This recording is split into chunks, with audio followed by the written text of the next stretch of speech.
गांव के किनारे बसे प्राचीन मंदिर के पास एक वृत्ताकार पत्थर की संरचना थी, जिसे कालरात्रि का वृत्त कहा जाता था। गांव के बुजुर्ग कहते थे कि यह वृत्त किसी शक्तिशाली आशी की तपस्या का स्थान था, जिसे राक्षसों ने भंग कर दिया था। तब से इस वृत्त को शापित माना जाता था। हर पूर्णिमा की रात वहां से अजीब अजीब आवाजें सुनाई देती थीं। एक दिन गांव के युवा ईशान ने इस कहानी की सच्चाई जानने की ठान ली। ईशान स्वभाव से निडर था और उसे इन कहानियों पर यकीन नहीं था। उसने अपने दोस्तों से कहा, मैं आज रात इस वृत्त तक जाऊंगा और खुद देखूंगा कि वहां क्या है।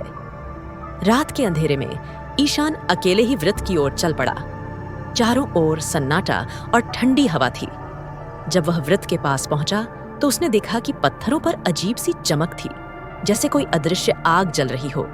वृत्त के बीचों बीच एक गहरा कुंड था जो काले पानी से भरा हुआ था। जैसे ही ईशान ने वृत्त के अंदर कदम रखा, हवा अचानक भारी हो गई। उसके कानों में फुसफुसाहटें गूंजने लगीं और उसे लगा कि कोई उसे देख रहा है। वह जैसे ही कुंड के पास पहुंचा, पानी की सतह हिलने लगी। अचानक एक घनी काली आकृति पानी से बाहर निकली। उसकी आंखें अंगारे जैसी लाल थीं और उसकी आवाज गूंजती हुई बोली, तुमने इस वृत्त में प्रवेश करने की हिम्मत कैसे की? ईशान ने डरते हुए पूछा, तुम कौन हो?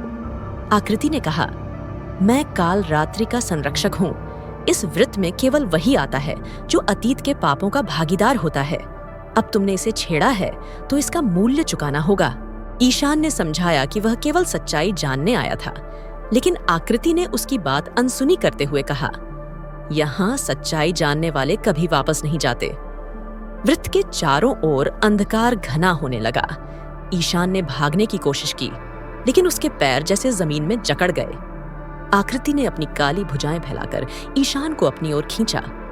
ईशान चीखता रहा, लेकिन उसकी आवाज अंधकार में गुम हो गई।